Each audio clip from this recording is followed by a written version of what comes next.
Look, memory can change the shape of a room, it can change the color of a car. And memories can be distorted. They're just an interpretation, they're not a record. And they're irrelevant if you have the facts. Someone wants me. Someone roaming the streets wants me. Your car's uglier than I am. That didn't come out right. It's the Al Travis Show. We've got Senator Susan Kent in with us. It's Clean Up at Aisle 9, or yeah, bud. Catch us up where we're at. We're talking about the tragedy down in Texas, the flooding, and we were talking about how we can even hear it, use radar, radio waves, or phones to make sure we get the message out in case something happens here. And you mentioned the idea of cuts just before we went to the break. And those cuts take effect October because it's the 26-27 budget, so it doesn't start till October 25. It's a whole thing. But people did retire. But as far as anybody knows, no one in the center of Texas where this happened retired. No, apparently they did. And there's a pretty detailed article in the New York Times that cites that, some of the specific positions that are still empty because, the federal government across all, if not most agencies, offered a lot of buyouts to get people to retire early. And sure. I know that happened in the U.S. Forest Service, including here in Minnesota, because I've talked to those people myself. And in this case, they pointed out, I don't remember off the top of my head what those exact titles were, but what they said was that it didn't affect, in this case, the actual forecast. Yeah, because the warning went out, and so did the but watch. The issue is, as it was reported, and as people who've worked in this world said, is that it affected the ability of that office to communicate with the local leaders, because those are the people who know the people to call and say, hey, you really need to make sure you saw this. This is important. You need to be paying attention. And so, it's just the way that, Well, let me ask you this. Let me just finish this in. Okay. Yeah, you bet. That serving the people is a little more complicated than, people who are just so quick to want to cut services for a variety of reasons. They like to gloss over some of these details. Maybe they're just not aware of them. But, I watched, during COVID, how we tried to make sure that information got out to communities because they needed to have it. And it's complicated, to really reach a whole bunch of people. You have to have a lot of different strategies to meet them where they are. So someone leaves, the strategy shouldn't change. There's probably some SOP. We called it standard operating procedure in the service. But here's my point. We saw when DOJ went in and tried to fix the, the Civil Services retirement plan, that it's all paperwork. They've got computers from 1952 or some craziness that they can't get her done. So, also humble opinion, you've spent a little money on an updated computer system, you probably need less people. Computers seem to have done that in a lot of categories. I'd take radio announcers as an example. Used to be a ton of people have to do this. Now they got a computer that does everything. Yeah. So possibly we could do things with less. I would offer you the National Weather Service as an example. My phone can show me a picture of all the weather going on all over Minnesota, and there's a million of us that all got the Weather Channel. So you can see this stuff. Maybe we could do more with less, but if someone takes the opportunity to say, we're going to give you an opportunity to retire earlier, we're going to cut the time, we're going to make computers more a part of this thing, something happens like a freak storm in Texas. No one saw this coming. Well, technically, that's what we're talking about, right? No, it happens, and all of a sudden, because Mr. Trump decided to get rid of people from the National Weather Service. I did not say that. I'm just saying that this is the initial reporting. What I said we need to do is what the congressman recommended, which is we ought to have some type of NTSB type process when these things happen, and we don't have all the information now. I'm just saying, in general, early information is indicating the way this works, and it makes a lot of sense. And if you think about, a county, and they're kind of big in Texas because everything is huge, right? And so you've got a river in a county. You're seeing this storm happen, and this is like snowstorms, right? So it's like if it stalls out in a particular spot, and you can't really predict that where it's going to stall out, or if it's going to stall out, or when. So that's the difference between getting 3 inches and 15, right? Yeah.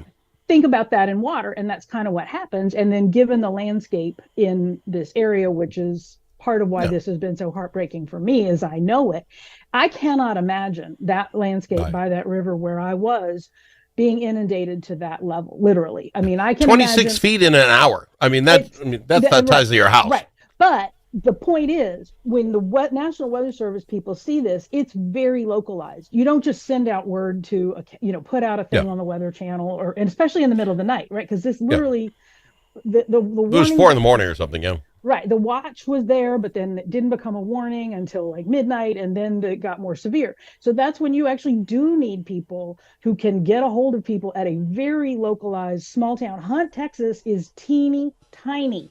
Ingram, Texas, teeny tiny. You need to find that local sheriff in that particular area and get them to go knock on someone's doors and say, this is bad. We've got to sound the alarms. We got to actually start calling individual people and let them know and start knocking on some doors. And well, we're going to disagree on. That's my point about how granular it is. I would agree with you. Is we need to look at how systems work, but we got to look at all of them, because I would just use my mother again. I used it earlier today. Social Security. Dad passes. We know we got to send a death certificate right away to Social Security. Hey, he's passed. Yep. So common man thing is she gets the bigger of the two. Hers and his. She gets that one. So she's going to lose some money. Yep. Get it? I mean, the household will, if you will, but it wouldn't make sense. He's not there. Not complaining. But the cluster, and there's a big word after that that we won't use, the cluster that is the Social Security Administration is nuts. And I know they just had a bunch of people retire because they put that same thing out. In fact, they closed one of the offices down around here. Oh, we're going to have weight rating lines. Right. The problem is this should be a system pretty easy. We've got millions of people. You send a death certificate in. Now this happens, and here's the thing. My mother gets texts, letters in the mail. Each one says a different amount of money she's going to make, and oh, by the way, and it all breaks down, you owe us $700. What? How does this work? I'm over at her house 3 hours yesterday, busting down every letter, busting out thing, getting on the line. It shouldn't be this hard, but it is because we try. They pay you for the month after the date for the next month. It's just convoluted. So Dad didn't live long enough, so he owed half of his month's pay. Right. So now you got a widow whose checks are going down, and by the way, you owe us, and by the way, we'll take it out in the next 3 months. It's like, what just happened here? And then they throw you a $250 bone. Yeah, plus you get $250 as a death benefit. It's like, you don't buy the flowers on top of the casket for $250. Just keep it Social Security. Anyway, my point being is, we need the Doge guy. If it isn't the Doge guy, we need the super, and I put John Hoffman on because he's a human services guy. We got to look at all of these things and say, stop. The check he gets for next month, if you happen to die, no harm, no foul. I mean, you didn't plan on it. I mean, we just got to make this simpler, because by not, Mommy and my mother had 3 hours of conversations with a poor Social Security gal, wasting her time when it all comes out. Okay, now I get it. I'm not an idiot. It took 3 hours for them to explain it to me. It shouldn't be that hard. Right. So we should look at all of that. Weather Service, how much more? Because mine is like here in our fine state, right? How many meteorologists do we have in the state of Minnesota?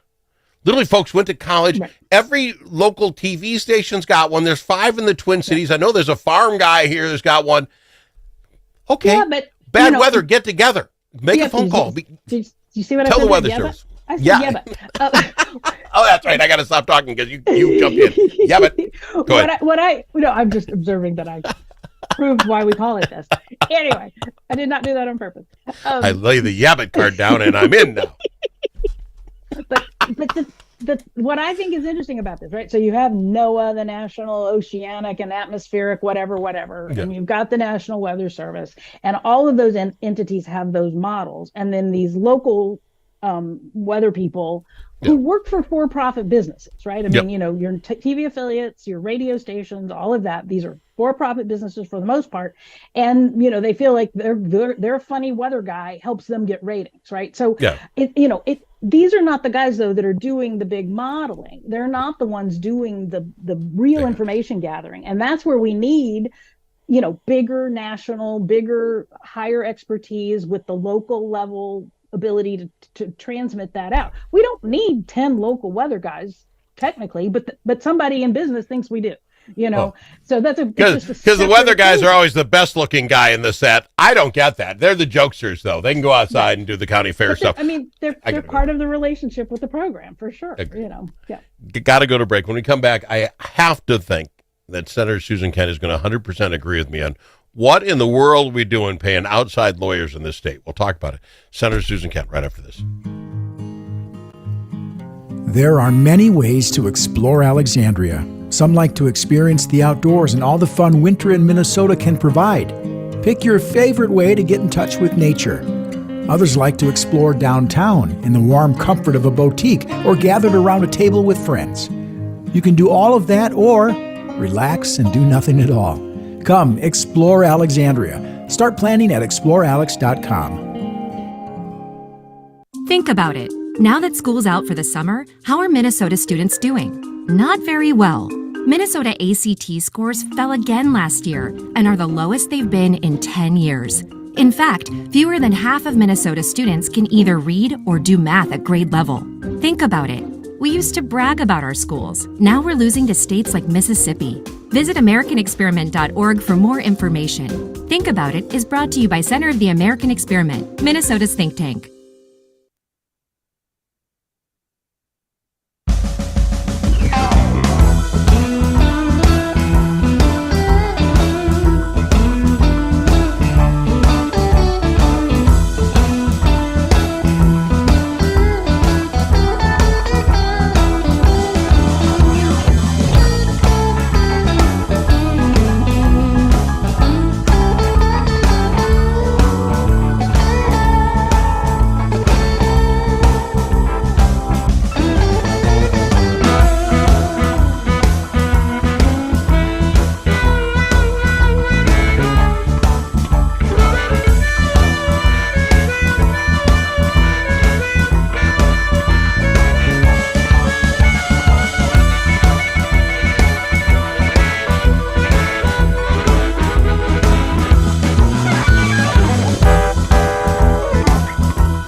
The Al Travis Show, the last place you can go and hear all sides. Respectful, thoughtful, and grateful.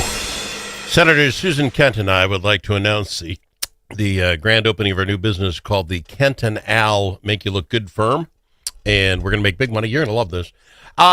Minnesota Governor Walz was in a U.S. Oversight Committee in June 12th, and he paid $430,000 to this K&L Gates group, not from Minnesota, by the way, to help him prep for it.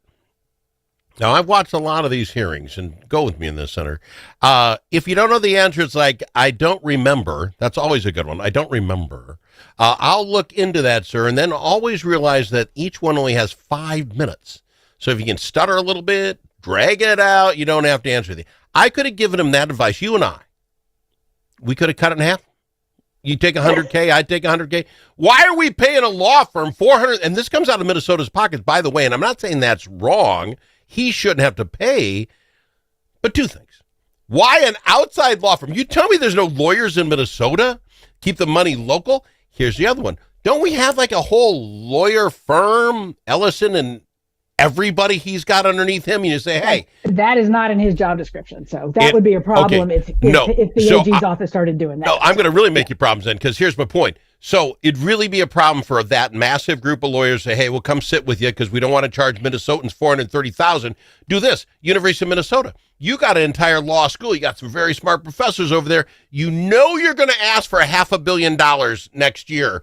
Do this for us. A little kickback, a little schmooze. Sit with the governor for an hour. He lives at the residence with you now. Go sit over there, have lunch, and tell him the 3 things I told you, and don't charge him $430,000. Crazy money when all he really has to do, and I'm not blaming him any of a governor, just go tell the truth. If you didn't do anything wrong, just go tell the truth. You don't need $500,000 in law fees to tell you to go tell the truth. I leave the last 5 minutes to you. Okay, I've got a 3-part answer. So let me get through all 3. I just got the question, and you're already in the 3 parts. God, That was you're a smart. long question. You're gonna get more money than I do because you're smarter than me. You already got 3 answers. Okay, go ahead. So, and I've already forgotten one of the 3 parts. See what you do. That's why I'm there. I'm gonna have a pencil and paper, legal pad. So one thing is, like, not all law is alike, right? So, Yep.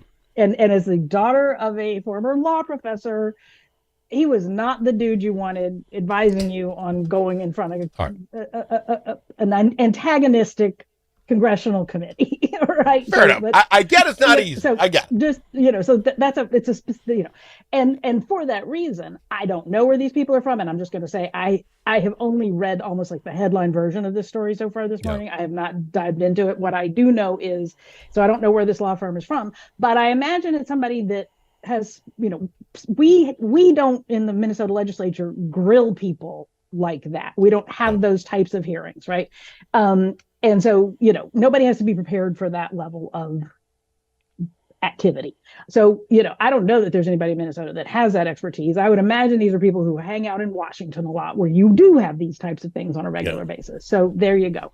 And as for, $500,000 to prep for a 6-hour meeting. The bigger question for me is, why did we have that hearing, right? I mean, because this was a show trial. This was a stunt. This was political theater to get clips. I'm going to yab at you TV, quick. The whole thing was about Minnesota, if it's complying with federal immigration law. It wasn't I think about we have Minnesota. a right to look. It was bigger, and Kathy Hochul was there, and there was. Well, that's why he was there and asked if Minnesota was complying. Yes. That's a yes or no. You complying? Nope. That's not how the questions are phrased. And I I get that. guarantee you, the congressional people have a lot of lawyers. But I think they have a helping right them, to look having into them- that. Right? I'm sure they have a lot of. They have a right to look into it. That's different than that type of absolute kangaroo court, dog and pony show trial. Yes, they're all dog. Yes, I would agree that we go crazy on them. They want to put on a really expensive, highly choreographed. Believe me, a bunch of lawyers got paid a lot of money to do the research and craft those questions for them, trying to catch people in a trap. So yeah, if my governor is having to go and do that, I'm okay with them having good lawyers help him be prepared to answer those questions that are being laid as a trap. Is there a limit? And this is the place where I think we can agree that our system is broken. Well, absolutely, and that's where I'm at. Because is there a limit? Okay, I'm agree. We have to pay for it. It's not his fault. He's doing his job. We have to pay for it. I'm saying, okay, can we do it shopping local? You're saying no because it's too expensive. Okay, let's do this. Is there a limit on it?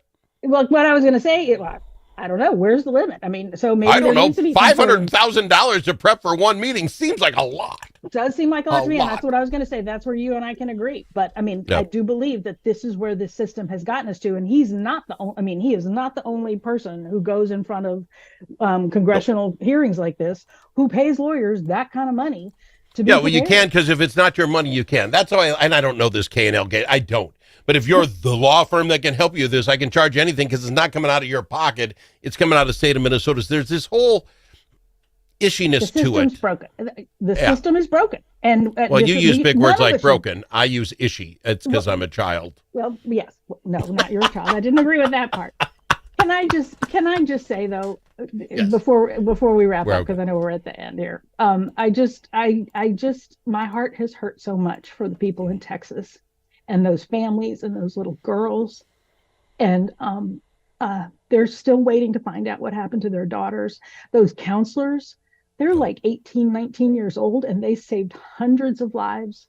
This is a really hard, big story. And I hope everybody holds them in their prayers and thoughts, because this is going to be a long time healing. And a lot of families who were camping on the July 4th weekend we don't know. I mean, that is insane that we got over 100 dead and at least 100. They're still looking at 160. Still unaccounted for. I know. It's just unbelievable. So this has been a tough week for me, because it's not just the camp, but that whole part of Texas Hill Country is beautiful and special and spiritual. And we need to keep everybody in our hearts, and we need to figure out how to keep people safe in this country. Thoughts and prayers, no yeah, but on that. Thank you very much for sharing. God bless you all. Thank you for this.